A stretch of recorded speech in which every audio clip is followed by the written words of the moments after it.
Hello everyone, welcome to CBL. और ये हमारा मेंस आंसर राइटिंग का आज से सेशन स्टार्ट होने वाला है। ठीक है। और इस वाले सेशन में आपको बेसिकली मैं बताऊंगा कि हमारा क्या अप्रोच रहने वाला है, हम कौन सी स्ट्रैटेजी यूज करेंगे ताकि हम अपने पंजाब पीसीएस मेंस को बहुत अच्छे से और एक अच्छे मार्क्स के साथ क्लियर कर सके। राइट। सो जो मैं डील करने वाला हूँ that will be the subject of geography and environment. So geography और एनवायरनमेंट के जो भी आपके पंजाब पीसीएस मेंस में इंपॉर्टेंट क्वेश्चंस हैं प्रीवियस ईयर, या जो भी अगर हमें आंसर राइटिंग प्रैक्टिस करनी है वो सब मैं आपको कंडक्ट करवाऊंगा। ऑलराइट, चलिए स्टार्ट करते हैं। तो मैं आपको सबसे पहले एक बहुत इंपॉर्टेंट मैसेज देना चाहूंगा, जो कि है content plus presentation is the key to success in main exam. अब देखो मैं ये क्यों बोल रहा हूँ, क्योंकि देखो हम सब जितने भी एस्पिरेंट्स हैं, हमने जितने भी मटेरियल्स पढ़े, let's say X Y Z materials किसी कोचिंग इंस्टीट्यूट का, हमने let's say current affairs magazines पढ़ी हैं, हमने जो स्टैटिक पोर्शंस हैं अलग अलग सब्जेक्ट्स के वो हमने किए हैं। तो एक कॉमन चीज क्या है कि सबने सोर्स वही यूज किया है।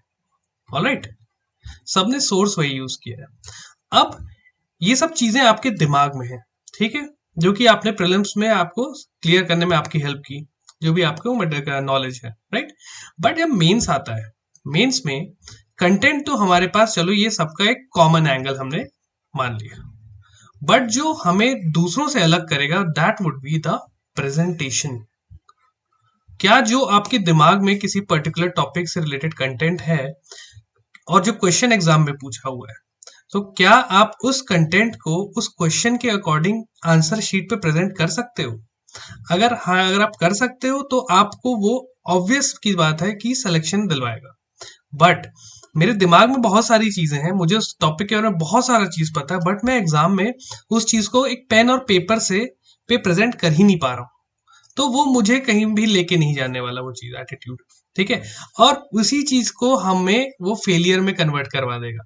तो हमने क्या करना है कि हमें जो भी कंटेंट हमने प्रिपेयर किया है over a period of time, साल भर से हम पढ़ ही रहे हैं, उसको हमें एग्जाम वाले दिन जाके उन 3 घंटों में, राइट, 3 आवर्स या 2 आवर्स जितने का भी हमारा पेपर है, हमको उस कंटेंट को अपने पेपर में बहुत ही तरीके से स्ट्रक्चर्ड वे में प्रेजेंट करना है।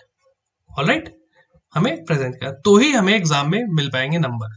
वरना आता तो सबको बहुत नॉलेज है, राइट, नॉलेज सबकी बहुत ज्यादा, बट उस नॉलेज को इस पेपर में प्रेजेंट कर पा रहे हो कि नहीं, मेंस एग्जाम आपका ये चेक करता है। ठीक है। तो इस सीरीज का, इस हमारे जो इनिशिएटिव का मेंस पंजाब पीसीएस मेंस के लिए है, इसका हमारा एम यही है कि बच्चों को, जो आप भी एस्पिरेंट्स हो, जो पेपर दे रहे हो या इन फ्यूचर जो भी पेपर देगा, कैसे अपने आइडियाज और अपने नॉलेज को हमें पेपर में स्ट्रक्चर्ड वे में प्रेजेंट करना है, ताकि लेट्स से मैं एग्जामिनर हूँ, आपने मुझे कोई क्वेश्चन का आंसर लिख के दिया। ओके, आपने मुझे, ये आंसर शीट है, आपने मुझे कुछ आंसर लिख के दिया, तो आपको as a student, as an aspirant, मेरे लिए काम आसान करना है। ठीक है। और वो काम आसान कैसे करोगे, ये सब हम चलो अब आगे देखते हैं। सबसे पहले हम कौन कौन से पेपर में फोकस करेंगे मैं आपको बता देता हूं। तो सबसे पहले जो इसमें है, ये है आपका जनरल स्टडीज पेपर 1 का ज्योग्राफी का पोर्शन। ये इसकी तैयारी मैं आपको करवाऊंगा। साथ ही साथ जनरल स्टडीज पेपर 4 का जो एनवायरमेंट वाला पार्ट है, ठीक है, ये दोनों सब्जेक्ट्स मैं आपको कवर करवाऊंगा पीसीएस मेंस के लिए। ठीक है। तो ये हमारा प्राइम फोकस है, ये दो सब्जेक्ट ध्यान रखिएगा। अदर सब्जेक्ट्स हमारे अदर फैकल्टीज कवर करेंगे। अब देखिए कि हमारा स्ट्रैटेजी क्या होने वाली है, हम किस तरीके से इस पूरे कोर्स को लिमिटेड टाइम में एक अच्छा रिजल्ट हम कैसे दिलवा सकते हैं। इसमें सबसे पहले रहेगा प्रीवियस ईयर क्वेश्चन एनालिसिस। देखो, कोई भी एग्जाम हो, प्रीवियस ईयर पेपर से अच्छा गाइड कोई और दूसरा नहीं है। ठीक है।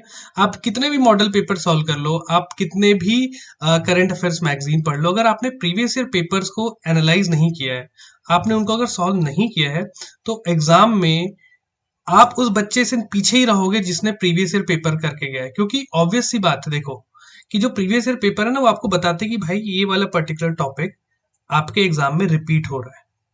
ठीक है। तो जो बच्चा प्रीवियस ईयर पेपर को एनालाइज किया हुआ है, वो उस पोर्शन को अच्छे से करके जाएगा, और क्वेश्चन एग्जाम में आएगा तो वो इजिली उसको राइट कर सकता है। बट जो बच्चा उसको देखा नहीं है, जो इधर उधर के मॉडल पेपर सॉल्व किया है और प्रीवियस ईयर पेपर नहीं देखा है, तो he would be in trouble. कहीं ना कहीं 1-2 मार्क्स वो पीछे रहेगा। अब 1-2 मार्क्स आप सोचोगे कि सर 1-2 मार्क्स से क्या फर्क पड़ता है, देखो मैं आपको बताता हूँ। लेट्स से आपके एग्जाम में 20 पेपर एक पेपर की मैं बात कर रहा हूँ आपके एग्जाम में, जैसे लेट्स से ऐसे का पेपर हुआ, राइट, जीएस 1 2 3 4, ठीक है। हम अगर जीएस की बस बात ले लो, चलो जीएस 1 में आपके 20 क्वेश्चन आते हैं, राइट। अब जो बच्चा प्रॉपर तरीके से हमारे स्ट्रैटेजी देख के प्रीवियस पेपर एनालाइज करके गया है, वो आपसे हर क्वेश्चन में लेट्स से एक नंबर ज्यादा है, तो जीएस 1 में वो आपसे 20 मार्क्स ज्यादा हो गया, जीएस 2 में भी 20, 3 में भी 20 और 4 में भी 20। इसलिए जब आप मेंस का उसका फाइनल स्कोर देखोगे तो वो आपसे एटलीस्ट 80 मार्क्स अबव है। तो ये होता है एक मार्क्स का जो डिफरेंस, आपको वैसे तो बहुत कम लगेगा, बट एट द एंड जब वो पूरा कंपाइल होता है ना, तो वो एक बहुत बड़ा डिफरेंस क्रिएट कर देता है।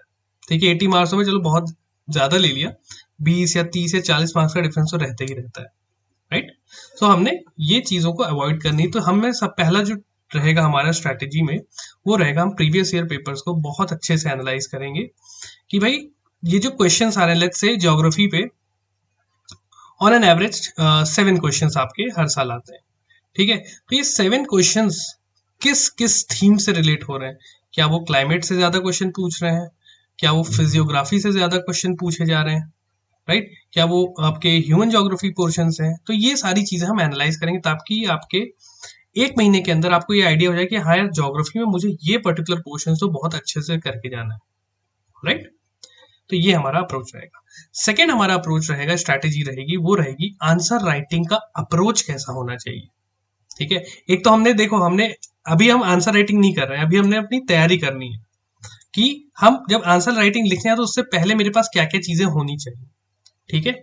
तो आंसर राइटिंग अप्रोच में आपको बताऊंगा कि अभी अगला पार्ट में यही है कि आंसर राइटिंग में आपके क्या क्या इंग्रेडिएंट्स होने चाहिए, एक अच्छा आंसर किसे बोला जा सकता है, या उस आंसर में क्या क्या चीजें होनी चाहिए ज्योग्राफी और एनवायरमेंट पॉइंट ऑफ व्यू से, वो हम अभी देखेंगे, ठीक है। तो आंसर राइटिंग अप्रोच हमारी सेकेंड स्ट्रैटेजी है।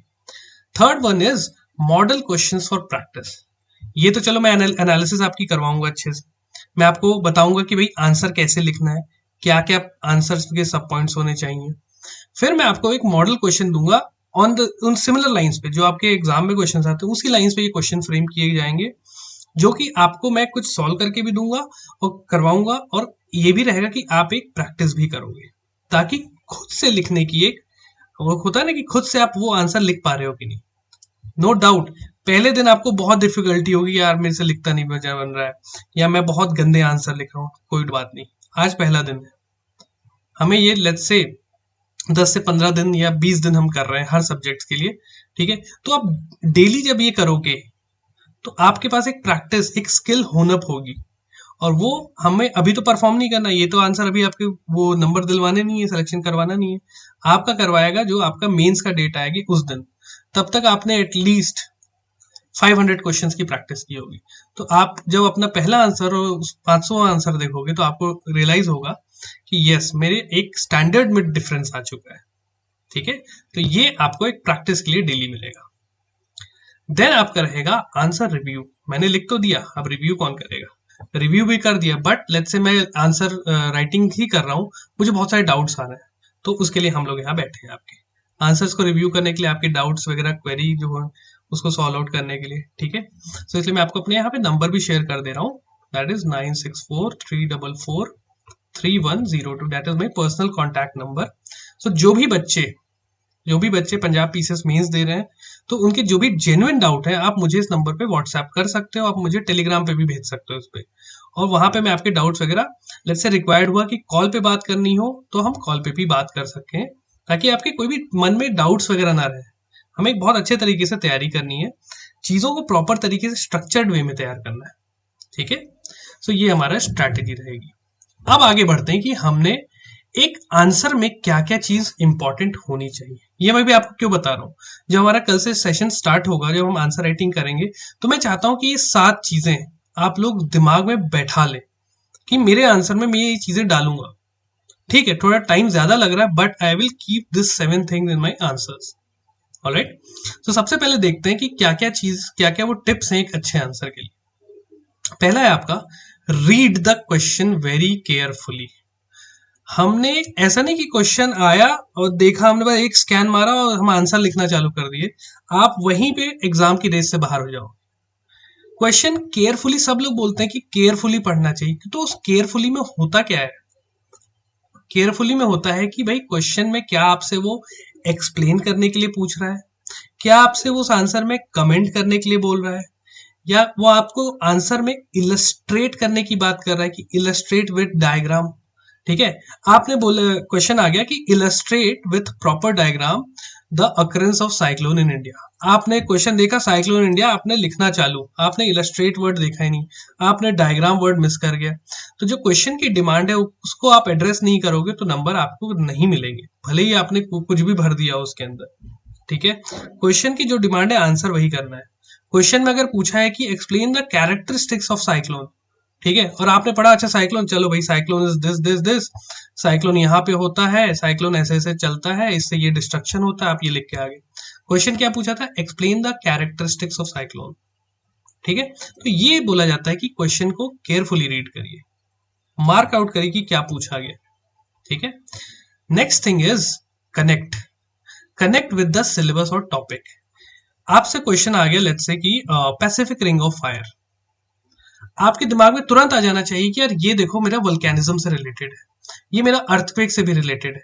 ठीक है, तो आपको पता चले जैसे आपके वोल्केनिज्म दिमाग में आया कि हाँ यार volcanism, Pacific ring of fire की बात कर रहे हैं, तो ये पर्टिकुलर लोकेशन है, इस पे मुझे अपना, आपको चीजें अपना जो भी आपने पढ़ा होगा ना कंटेंट, वो आपको तुरंत याद आ जाएगा। तो इसलिए सिलेबस से कनेक्ट करना बहुत इंपॉर्टेंट है आपके लिए। ओके, चलिए नेक्स्ट थिंग इज आइडेंटिफाई। क्या आइडेंटिफाई करना है? The sub parts of the question. अगर आपने पीसीएस मेंस का पेपर देखा होगा तो क्वेश्चन जब पूछे जाते हैं ना तो उसके वेरियस सब पार्ट्स रहते हैं। ठीक है, कि let's say explain the concept of geosyncline, example के लिए बोल रहा हूँ, explain the concept of geosyncline, discuss whether the geosynclinal activity is still taking place और नॉट। ठीक है, तो इसमें देखो अगर आपको लगेगा आप एक जो जनरल स्टूडेंट है, एक नॉर्मल स्टूडेंट जिसको आइडिया ही नहीं इन सब चीजों, उसको लगेगा अरे यार जियोसिंक्लाइन लिख दो इसके बारे में सब, बट हमें ऐसा नहीं करना है। जियोसिंक्लाइन में इसमें 3 पार्ट है। पहला है एक्सप्लेन और द कॉन्सेप्ट ऑफ जियोसिंक्लाइन, हमें वो एड्रेस करना है, हमें एक्सप्लेन करना है। देन हमें बताना है कि whether the geosynclinal activities are still taking place और नॉट। तो इसके 2 पार्ट्स हैं, अगर हो रही तो बताइए these are the following evidence की जिसकी वजह से जियोसिंक्लिनल एक्टिविटीज हो रही है, या अगर नहीं हो रही तो उसका नहीं क्यों हो रही है उसके फैक्टर्स आप लिखिए, और फिर एंड में आप उसको, तो आपने तीनों पार्ट एड्रेस किए हैं, राइट। तो क्वेश्चन के तीनों पार्ट्स को या जितने भी सब पार्ट्स हैं उनको हमको मार्क आउट करके क्वेश्चन पेपर में ही रख लेना है। ये मैं आपको बताऊंगा जब हम आंसर राइटिंग करेंगे क्वेश्चन को, ये भी हम क्वेश्चंस की बस बात कर रहे हैं। ओके, चलिए अब अगला देखते हैं structure. Structure the answer in mind. लिखने से पहले ही दिमाग में स्ट्रक्चर बन जाना चाहिए कि यार ये क्वेश्चन में पूछा गया है, मैं इधर से स्टार्ट करूंगा, इसको डिफाइन करूंगा, फिर इसकी प्रॉपर्टीज लिखूंगा, then I will write the cause problems वगैरह, और फिर एक एंड में कंक्लूजन। ठीक है, तो एक जो जनरल स्ट्रक्चर होता है वो मैं आपको बता देता हूँ। दैट इज इंट्रोडक्शन, सबको पता है इंट्रोडक्शन करना है। Then we have to address the body. ठीक है, क्वेश्चन की जो कोर डिमांड है वो बॉडी में मेंशन करोगे, and then write a conclusion, concluding remark. Conclusion जरूर लिखना है। कंक्लूजन क्यों लिखना रहता है? देखो, कभी भी कोई क्वेश्चन पूछा ना, उसमें जनरली या तो आपसे कुछ इशू के बारे में बात किया जाएगा, या तो लेट्स से कोई इवेंट के बारे में बात करेंगे। ठीक है, तो अगर आपने यहां तक बस छोड़ के लिख के आ गए ना, और आपने कंक्लूडिंग रिमार्क्स नहीं दिए, तो आपका एक आंसर होता ना कॉम्पैक्ट नहीं लगता, लगता ओपन एंडेड है यार, तो यही छोड़ दिया इसने। वहीं पे आप कंक्लूड कर दोगे एक अच्छी लाइन से कि हेंस या देयरफॉर यूज करके, तो एक बहुत अच्छा इंपैक्ट पड़ेगा। यस, दिस इज ने एक पॉजिटिव वो भी दिया है। ठीक है, एक वे फॉरवर्ड भी मेंशन किया, तो कई लोग यहाँ पे कंक्लूजन लिखते हैं, कई लोग यहाँ पे वे फॉरवर्ड भी मेंशन कर सकते हैं। अगर कोई इशू है तो आगे क्या हम रास्ते अपना सकते हैं, ठीक है, या क्या कोर्स ऑफ एक्शन होना चाहिए। तो ये सारी चीजें हम जब आप देखते हो कि फ्लड या ड्रॉट वाली प्रॉब्लम्स के बारे में कभी पूछते हैं तो आपको एक वे फॉरवर्ड जरूर बताना रहता है। ठीक है, तो ये पहले दिमाग में बन जाना चाहिए कि मैं इससे लिखूंगा और देन स्टार्ट राइटिंग। ठीक है, एक्सक्यूज मी। देन यूज सब हेडिंग, वेरी इंपॉर्टेंट थिंग। ठीक है, एक्सक्यूज मी। सब हेडिंग्स की मैं क्यों बात कर रहा हूं? जब आपने देखा कि यार क्वेश्चन के तो बहुत सारे सब पार्ट्स हैं, ओके, और आपको एग्जामिनर के लिए काम इजी करना है, ठीक, तो आप सब हेडिंग्स का यूज करेंगे। एग्जांपल के लिए जैसे मैंने बोला कि explain the concept of geosyncline, ठीक है, तो आपने जियोसिंक्लाइन का लेट्स से डेफिनेशन लिख दिया, कॉन्सेप्ट लिख दिया। ठीक, अब पूछा कि भाई क्या इसके फैक्टर्स हैं, ठीक, तो आपने यहाँ मेंशन कर दिया, ये लो सब हेडिंग फैक्टर्स रिलेट से फ्लड के लिए रिस्पॉन्सिबल फॉर फ्लड।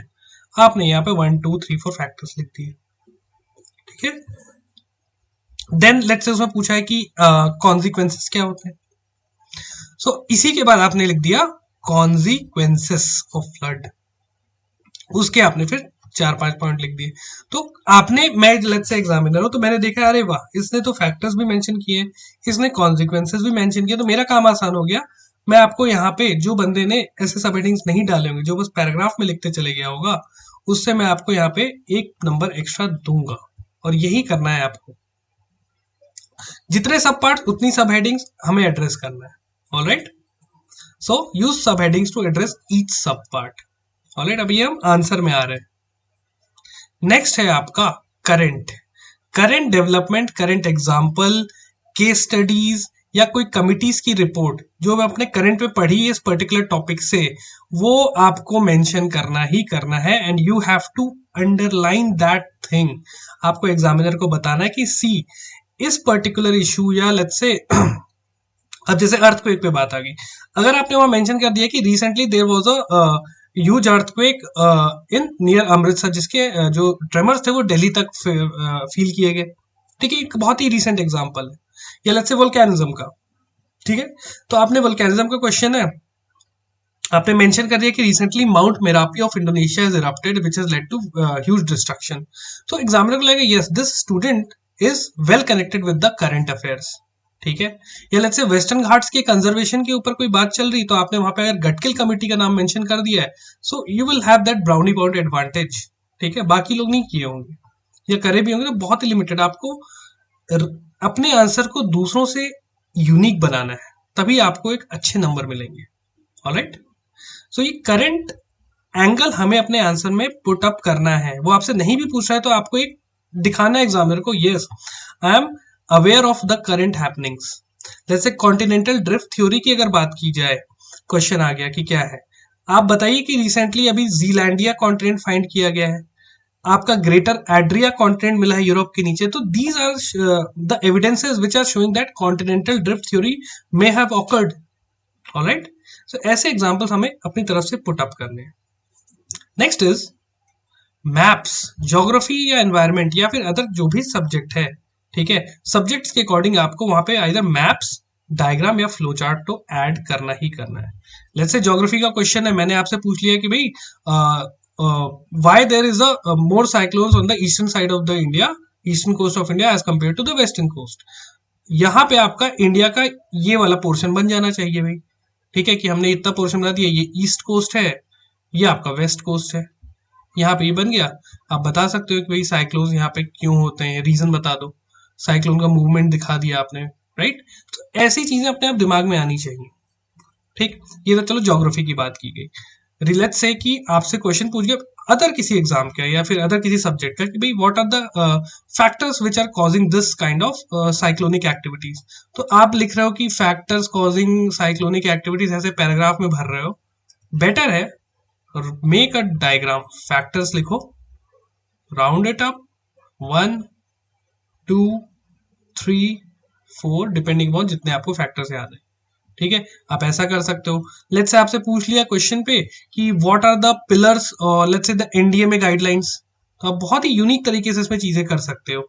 ये आपने यहाँ बनाया, यहाँ लिख दिया एनडीएमए गाइडलाइंस या जो भी है, ठीक है, और इसके आपको जो भी पिलर्स हैं आपने यहाँ बना दिए कि ये 3 पिलर्स पे एनडीएमए का स्ट्रक्चर पूरा खड़ा हुआ आपका खड़ा किया गया है, ठीक है, ये 3 चीज होनी चाहिए, ऑलराइट। तो इस टाइप की यूनिक चीजें, इनोवेटिव चीजें अपने आंसर से हमें पुट अप करना है, ताकि हमारे जो पेपर के एग्जामिनर खोले तो उसको नहीं लगे यार इसने बस पॉइंटर्स भर दिए हैं। यूज एवरीथिंग, हमने पैराग्राफ भी कहीं पे यूज करना है, क्योंकि अगर एनालिटिकल टाइप का तो यूज पैराग्राफ, अगर वहां पे एन्यूमरेशन की बात की गई तो यूज बुलेट पॉइंट्स, सब पार्ट्स हैं तो वहां पे हम फैक्टर्स के लिए ऐसे सर्कल और हब और स्पोक मॉडल बना दिया, स्क्वायर बना सकते हो, ट्राइंगल बना दो, राइट। तो इस टाइप की मतलब मिक्सअप करके हमें अपना रखना है। हमने ऐसे नहीं कि हम बस पैराग्राफ लिखते गए, हम बस केवल पॉइंट लिखते गए, या हमने केवल ही डायग्राम बना दिया, ऐसा भी नहीं करना है, राइट। तो ये 7 चीजें आपके आंसर में होनी चाहिए, alright. Read the question very carefully, connect with the topic, identify the subparts of the question, structure the answer beforehand, use subheadings to address each subpart. Then sixth one is use current development related to that particular question, and seventh one is use diagrams, map or other flow charts, right? जैसे कोई process आपको बताना है कि भाई ये हिमालय का origin कैसे हुआ, तो आप बता सकते हो कि भाई प्लेट मूवमेंट हुई पहले तो, ठीक है, ड्रिफ्टिंग हुई आपकी आगे, राइट, फिर Indian plate collided with the Eurasian plate, then आप बता सकते हो एवोल्यूशन ऑफ हिमालय। तो ये एक फ्लो चार्ट पैटर्न हो गया। तो ये चीज इनोवेटिव चीजें मैं आपको आंसर राइटिंग में भी बताऊंगा, और इसको आपको बहुत स्ट्रिक्टली फॉलो करना है। And this is not only for geography और एनवायरमेंट, ये चीजें आप अपने अदर सब्जेक्ट्स में भी यूज कर सकते हैं, ठीक है, और जो आपको एडवांटेज पे बहुत अच्छे से रखेगा और आपको बहुत हेल्पफुल रहेगा वो आपका पंजाब पीसीएस मेंस को क्लियर करने के लिए, राइट। तो इन 7 चीजों का बहुत अच्छे से आपको ध्यान रखना है, और try to apply it in whenever you are writing answer, ठीक है। ये चीज ध्यान रखना आपको इस 7 के साथ। प्रिंट इट, अपने डेस्क पे चिपकाओ इसको, ठीक है, और जब भी आंसर लिख रहे हो तो देखना है कि मुझे ये 7 स्टेप फॉलो मैं करूंगा, ठीक है। Try to use it. Time लग रहा है, कोई इशू नहीं, अभी आपके पास टाइम है, अच्छे से कर सकते हो, ठीक है। हमें ऐसे नहीं कि जल्दबाजी में गंदा आंसर लिख के आना है। हम लेट्स से 1-2 क्वेश्चन छूट भी है, कोई इशू नहीं है। अगर मैंने 80% क्वेश्चन को इस पैटर्न पे करा है, I will get a good marks, ठीक है। अब देखो, मैंने जैसे ज्योग्राफी ऑप्शन से मैंने मेंस लिखा हुआ है, मेरे काफी अच्छे नंबर आते थे क्योंकि मैंने ये पैटर्न का ही यूज करता था, ठीक है। मैंने ऐसे अपने यूपी पीसीएस का इंटरव्यू दिया, तो मैंने अपने वहां पे जो क्वेश्चन है काफी फैक्चुअल टाइप के थे, तो मैंने डायग्राम्स, फ्लोचार्ट बहुत यूज किए, मेरे one of the highest number थे, ठीक है। सो ये चीजें बेनिफिट आपको करेंगी, ऑलराइट। सो ये आपके लिए सबसे इंपॉर्टेंट चीज है, इसको फॉलो अप करना है and be regular and let's write our way to success. मैं आपको कहना चाहूंगा क्योंकि this is the ultimate thing. ये एकदम आप बॉर्डर पे आ चुके हो, और यहाँ पे जो अच्छा जितना लिख गया, he will become a officer definitely, ठीक है। चलिए मैं आपसे अब सेशन में मिलता हूँ, and till then I will see you, bye.